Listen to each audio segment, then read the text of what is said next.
तो ये कोई भी शब्द निरर्थक नहीं है। क्लेश खत्म होंगे तो चित्त आपका शांत होगा, इसलिए क्लेश को खत्म करना बड़ा जरूरी है, उनको छीण करना जरूरी है, नहीं तो आप जगत में फंसे रह जाएंगे। जितना जितना आपकी जीवन से क्लेश कम होता जाएगा उतने उतने आप इस जगत से विरक्त होते जाएंगे और अपने आप में स्थापित होते जाएंगे, और उससे आपका आनंद बढ़ता जाएगा और शांति बढ़ती जाएगी। ये बात बहुत ही स्पष्टता से आपको समझ लेनी चाहिए।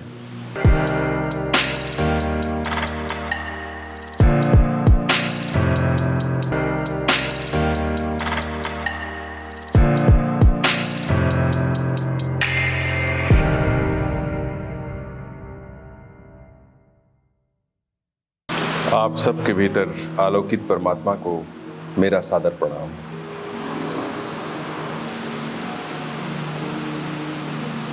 पिछले कुछ सेशंस में हमने समाधिपात कंप्लीट कर लिया है। पतंजलि योग सूत्र परंपरागत 6 दर्शनों में से एक योग दर्शन। समाधिपात में हमने समाधि क्या है, समाधि के प्रकार क्या हैं, समाधि के स्टेप्स क्या हैं, ये हमने जान लिया है। अब अगला जो चरण है उसे कहते हैं साधनपाद। कई बार की लोगों को संशय होता है कि साधनपाद पहले क्यों नहीं लिखा गया, समाधिपाद की चर्चा पहले क्यों की गई, साधनपाद को दूसरे चरण पर रख दिया गया है। इसका उत्तर ये है कि जब कहीं पहुंचना होता है, आपको कहीं जाना होता है, किसी मंजिल को पाना है, तो आप पहले मंजिल के बारे में जानकारी लेते हैं, फिर आप जानने की कोशिश करते हैं कि लैंडमार्क्स क्या क्या हैं, वहाँ पर पहुँचने के लिए क्या लैंडमार्क्स हैं, ताकि आपकी भटकन ना हो। तो समाधिपाद आपके लक्ष्य को बताता है और क्या क्या बीच में माइलस्टोन्स मिलेंगे उसकी चर्चा करता है। अब जब आपने मंजिल के बारे में जान लिया है, अपने डेस्टिनेशन के बारे में जान लिया है, तो आपको अब क्या क्या तैयारी करनी है वहाँ जाने के पहले, उसकी चर्चा साधनपाद में है। क्या क्या तैयारी करनी है, साधना क्या करेंगे आप। तो ये साधनपाद भी बहुत सुंदर है। हम धीरे धीरे अब इसमें प्रवेश करेंगे, बहुत आनंद आएगा आपको। बहुत सारी जो भ्रांतियाँ हैं आपकी अध्यात्म के संदर्भ में, वो मिटती जाएंगी। और कुल सत्संग का यही तो लाभ है कि हमारी भ्रांतियाँ, हमारे भ्रम मिटने चाहिए, वरना बैठकर चर्चा करने का कोई मतलब नहीं है। क्योंकि जब तक भ्रम है, इल्यूजन्स हैं, तब तक चित्त शुद्ध नहीं होगा, और चित्त शुद्ध नहीं होगा तो अपने आत्म स्वरूप में स्थिति नहीं होगी। आप स्वयं से हमेशा बिछड़े बिछड़े रहेंगे। आप चाहे जो मर्जी कर लीजिए, जब तक चित्त शुद्ध नहीं होगा बात नहीं बनती है। आप रोज अपने चित्त को देखते रहेंगे तो मालूम पड़ेगा कि बहुत सारे कसाय कलमस बार बार उभर के आ जाते हैं, जिनसे आप निरंतर छूटने का प्रयत्न करते हैं, फिर भी आप छूट नहीं पाते हैं। सत्संग इस चित्त शुद्धि में बहुत मदद करता है।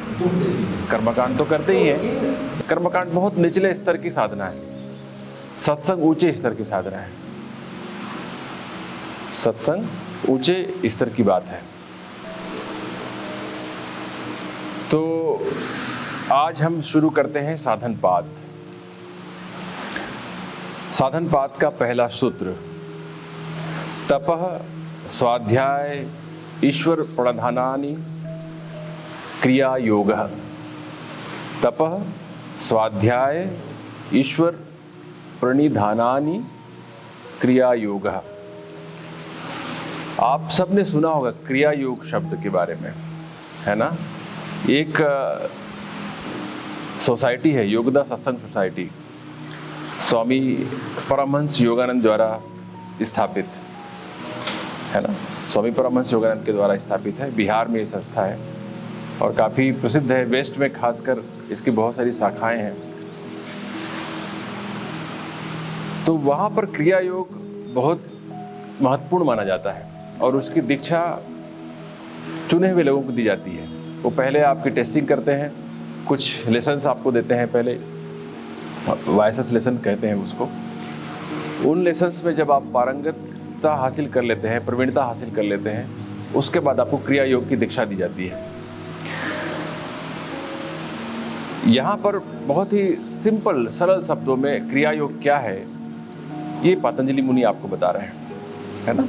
क्योंकि जब आप अध्यात्म में अन्य साहित्यों का अध्ययन करेंगे, शास्त्रों का पठन पाठन करेंगे, तो आपको बहुत सारे शब्द मिलते हैं। उन शब्दों का अर्थ पता ना हो आपको तो आपको बड़ी अड़चन आती है, अरुचि पैदा हो जाती है, और इसलिए शास्त्र बड़े ही नीरस मालूम पड़ते हैं। जब आप पढ़ना भी शुरू करते हैं, कभी मन किया चलो जी डॉक्टर साहब ने कहा है कि गीता पढ़नी चाहिए।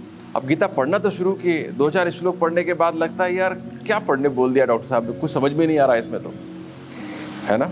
जैसे पिछले बार भी मैंने कहा था कि नॉलेज बिगेट्स नॉलेज, है ना। ज्ञान के द्वारा ज्ञान प्राप्त किया जाता है ना। मनी बिगेट्स मनी तो बहुत छोटी बात हो गई, लेकिन नॉलेज आपका बढ़ता जाता है, ज्ञान से ज्ञान और बढ़ता है। तो सत्संग के माध्यम से अगर आप कुछ नए शब्दों के बारे में जानकारी प्राप्त करते हैं तो आपकी रुचि शास्त्रों के पठन पाठन में बढ़ती है, और जितना आप पढ़ पाएंगे शास्त्रों को उतना ही भ्रम दूर होता जाएगा, और किसी गुरु के मार्गदर्शन में पढ़ेंगे तो और अधिक लाभ होता है। तो क्रिया योग,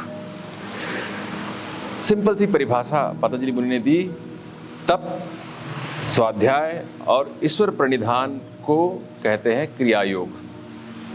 इसके आगे वाला जो सूत्र है वह भी हम एक बार पढ़ लेते हैं।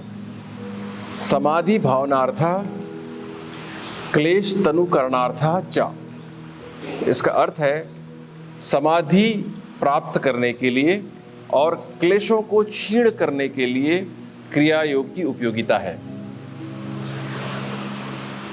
क्लेशों को क्षीण करने के लिए और समाधि को प्राप्त करने के लिए क्रिया योग की उपयोगिता है। जो क्रिया योग अभी हम चर्चा कर रहे हैं, मन में आता है ना सवाल, भाई क्रिया योग की आवश्यकता क्या है, तो दूसरे सूत्र में बता दिया, इसलिए हम दोनों सूत्रों को एक साथ ले लेते हैं। तो ये 3 साधन मिलकर क्रिया योग बनाते हैं, और क्रिया योग के द्वारा हमारे क्लेश जो है वो क्षीण होते हैं। हमने जब प्रथम अध्याय पढ़ा था, प्रथम पाद पढ़ा था, उस समय हमने वृत्तियों के बारे में चर्चा की थी। कौन कौन सी वृत्तियां हैं जो हमारे मन को या चित्त को चंचल बनाए रखती हैं, जिसकी वजह से हम स्वयं का साक्षात्कार नहीं कर पाते हैं। तो वहाँ पर हमने पढ़ा था कि 5 प्रकार की वृत्तियाँ होती हैं, और प्रत्येक वृत्ति 2 प्रकार की होती है, क्लिष्ट और अक्लिष्ट। और क्लिष्ट की परिभाषा हमने देखी थी कि जो दुख की ओर ले जाए ऐसी वृत्तियाँ क्लिष्ट वृत्तियाँ हैं। तो क्लेश क्या होता है? क्लेश वह होता है जो हमें दुख देता है, जो दुख प्रदान करे वह सब क्लेश है। कई बार आप ऐसे शब्दों का प्रयोग करते हैं, क्लेश हो गया है मेरे घर में, ऐसा बोल देते हैं ना कई बार, या उसके घर में क्लेश चल रहा है। उसका अर्थ आपको बहुत समझ में नहीं आता, यूं ही कैजुअली आप यूज कर देते हैं उस शब्द को, है ना। लेकिन आप पतंजलि योग सूत्र के शब्द का प्रयोग कर रहे हैं वहाँ पर, यद्यपि आपको उसका भान नहीं है।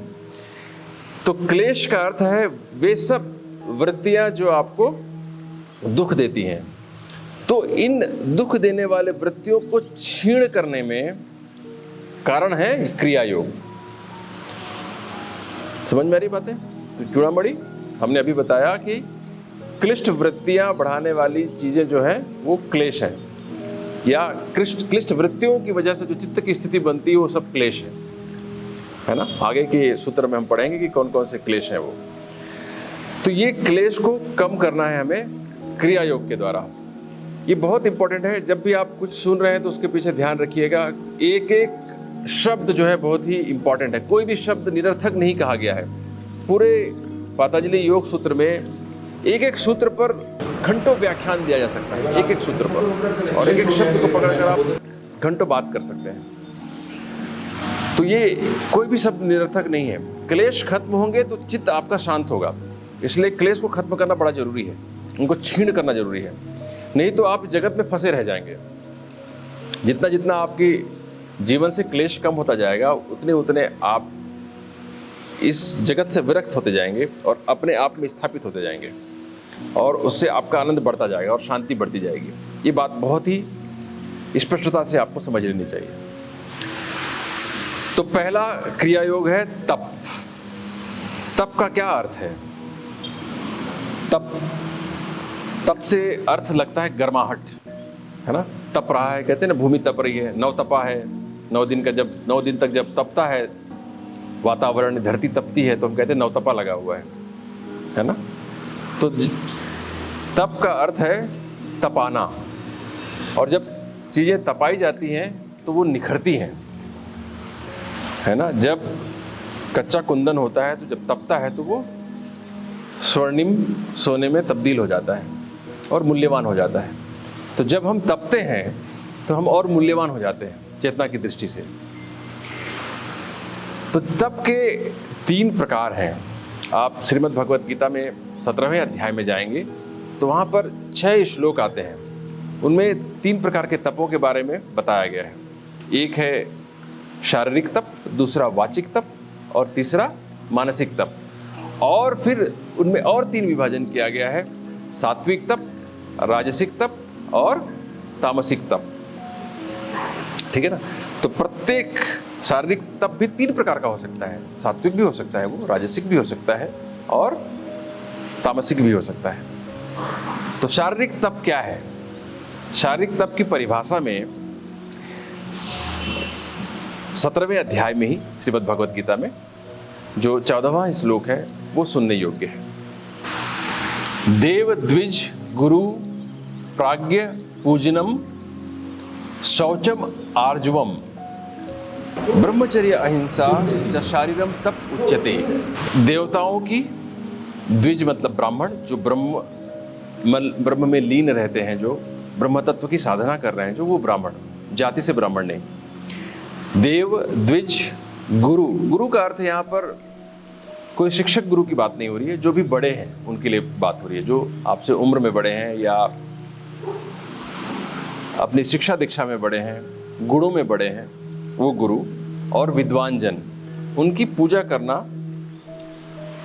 शुचिता को अपने जीवन में स्थान देना, सरलता को अपने जीवन में स्थान देना, ब्रह्मचर्य और अहिंसा का पालन करना, ये शरीर के तप कहलाते हैं। अगर आप इनका पालन करते हैं तो आप शारीरिक रूप से तप कर रहे हैं।